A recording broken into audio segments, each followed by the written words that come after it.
Esta es tu historia. Esta es mi historia. Pero principalmente, esta es la más grande historia que se haya contado. Esta es la historia de Dios.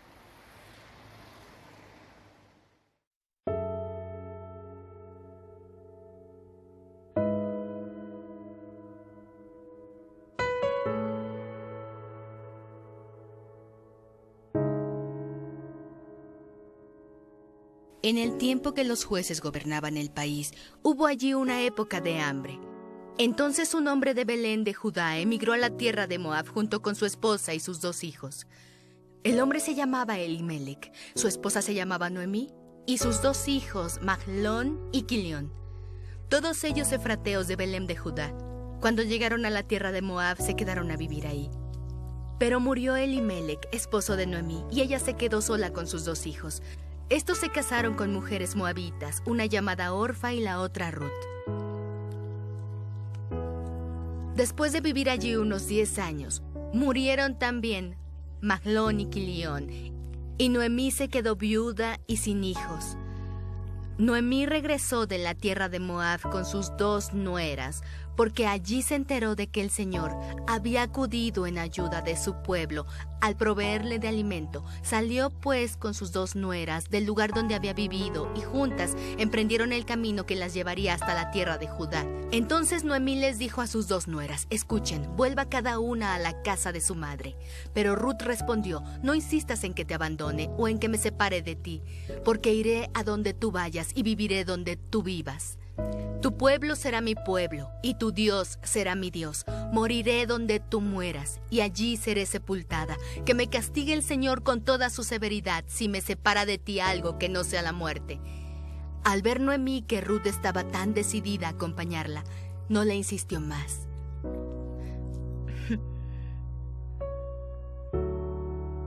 Sesión 9.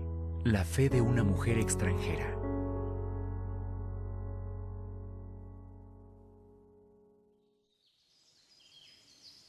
En la historia secundaria, Noemí perdió toda esperanza. Se mudó de Belén a Moab con su esposo para escapar de una gran hambruna que afectaba a la tierra al mismo tiempo de la historia de Gedeón, del capítulo anterior. No mucho tiempo después de que llegaron, su esposo murió, pero aún tiene a sus 2 hijos que la cuidan. Al estar en Moab, ambos se casan con mujeres moabitas y luego de 10 años, trágicamente, sus 2 hijos mueren. Al perder a su familia, Noemí decide que es tiempo de volver a casa a Belén. Sus nueras deciden que quieren ir con ella. Noemí les suplica que no vayan. Les dice que tendrán una mejor vida si se quedan en Moab. Su discurso lo termina con estas dolorosas palabras: no, hijas mías, mi amargura es mayor que la de ustedes. La mano del Señor se ha levantado contra mí. Ruth 1:13. En la historia secundaria vemos que ya perdió toda esperanza, y ella siente que es el resultado de todo lo que hace el Señor en la historia primaria. Noemí pudo convencer a una de sus nueras de quedarse, pero la otra, Ruth, insistió en ir con ella. Así le comenta su decisión: porque iré a donde tú vayas, y viviré donde tú vivas. Tu pueblo será mi pueblo, y tu Dios será mi Dios. Ruth 1:16. Ella eligió el camino menos transitado. La vida será extremadamente dura para Noemí y Ruth. Es probable que vivan en la pobreza el resto de sus vidas. Y para empeorar las cosas, Ruth es moabita. Los moabitas habían oprimido a Israel durante 18 años antes de que Ahot, el juez, los librara. En la historia secundaria, había pocas posibilidades de que fuera aceptada, pero por un amor profundo hacia su suegra y buscando su bienestar, ese es el camino que ella toma. Cuando Ruth y Noemí pasan la frontera hacia Belén, después de haberse ido por más de una década, las mujeres de la ciudad exclaman: ¿no es esta Noemí? Ya no me llame Noemí, repuso ella, llámenme Mara, porque el Todopoderoso ha colmado mi vida de amargura. Me fui con las manos llenas, pero el Señor me ha hecho volver sin nada. Ruth 1:19-21. La palabra Mara, en hebreo, significa amargo. Ella está convencida de que Dios orquestó todo esto, y así fue, pero ella no sabe cómo terminará la historia. Noemí tiene una tierra que su esposo y sus hijos cultivaban, pero Noemí no puede trabajar esta propiedad ella sola, así que tendrá que vender su tierra para pagar las cuentas. Y cuando lo haga, Eso hará básicamente que su vida termine en la servidumbre. Pero la pastilla más grande y amarga que debe tragar es que la identidad de una familia está ligada a la tierra que posee. Si pierde la tierra de su esposo, será como si nunca hubiera existido. ¿Cómo sobrevivirán dos mujeres solas y pobres en Belén? Bueno, en el Viejo Testamento existía una provisión para los pobres que se llamaba recoger. Los que poseían la tierra enviaban a los segadores al campo a recolectar la cosecha. Lo poco que quedara atrás, tenían que dejarlo ahí para que los pobres lo recogieran. Esa es la principal forma de ayudar de Ruth y de mostrarle amor a su suegra ya vieja. Ella iba a ir a recoger y esperaba llevar a casa suficiente grano para que sobrevivieran. Ella selecciona al azar un campo para recoger y el dueño le muestra su favor. A Ruth le sorprende que la reciban siendo extranjera e incluso le den su protección. Esto es lo que le pregunta al dueño. ¿Cómo es que le he caído tan bien a usted hasta el punto de fijarse en mí, siendo solo una extranjera?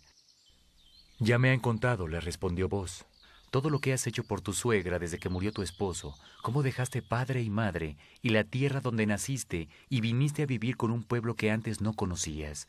Que el Señor te recompense por lo que has hecho. Que el Señor, Dios de Israel, bajo cuyas alas has venido a refugiarte, te lo pague con creces. Ruth 2:10-12.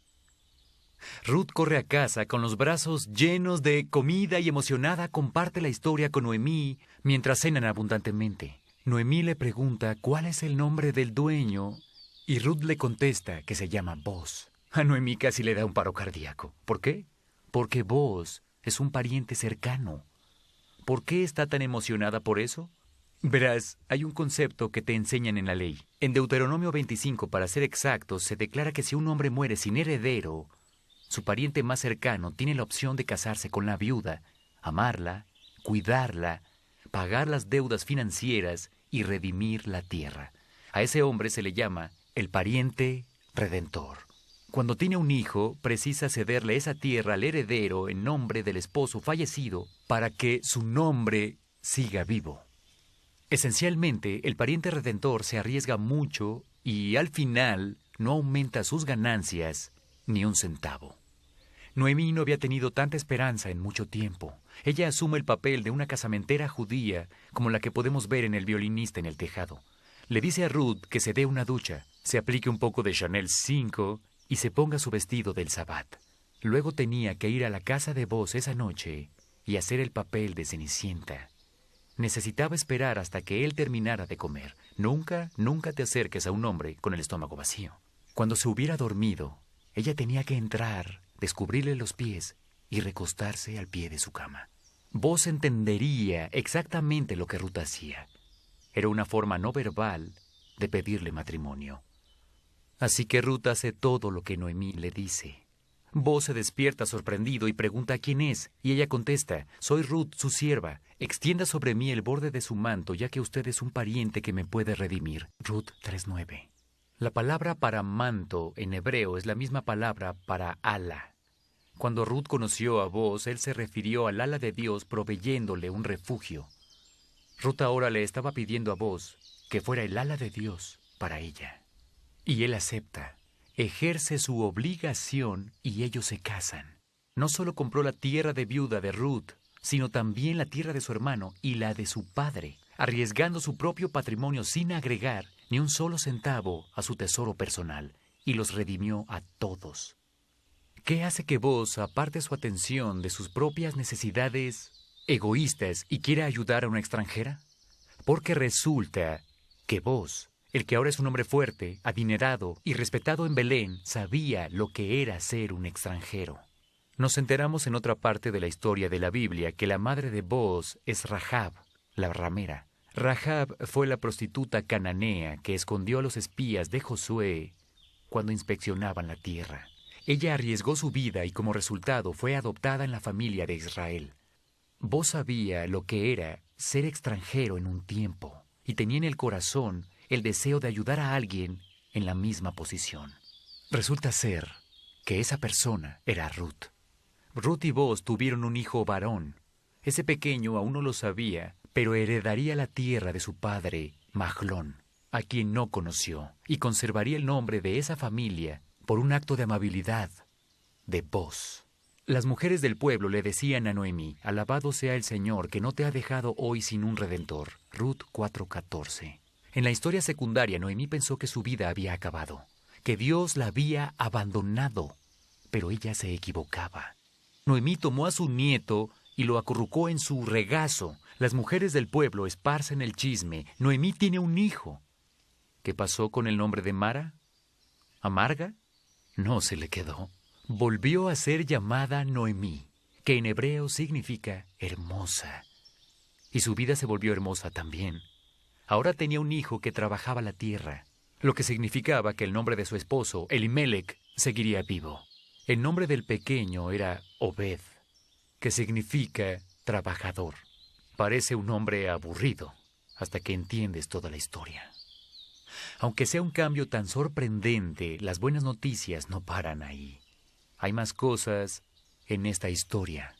Al final del libro de Ruth nos dan la genealogía de la familia de Boz. Nos dicen que Obed crece y tiene un hijo llamado Isaí. Isaí también crece y tiene un hijo llamado David. Y 28 generaciones después, nace un bebé en un pesebre en la ciudad de Belén llamado Jesús. Jesús es el supremo pariente redentor y pertenece a la familia de una extranjera llamada Ruth. Dios no solo estaba trabajando detrás del escenario en la vida de Ruth para cubrir sus necesidades terrenales en la historia secundaria, estaba trabajando en la historia primaria con ella. Se salió de su camino para incluir a una extranjera, una moabita pagana, en el linaje de Jesús. Esto es una aceptación extrema. En la historia secundaria, su vida parece sin esperanzas, sin acceso a la aceptación. En la historia primaria, Dios redime su vida y la acepta como su hija. Tal vez ahora tu propia historia parezca sin esperanzas, con un sabor amargo. Pero recuerda, si amas a Dios y alineas tu vida con sus propósitos, como aprendimos en Romanos 8:28, Dios está haciendo que todo esto sea para bien. Espera con paciencia a Dios. Espera pacientemente a que Dios descubra su buen plan para ti. Discusión del DVD. Por favor, ve a la página 59 de tu guía del alumno y discute el video que acabas de ver.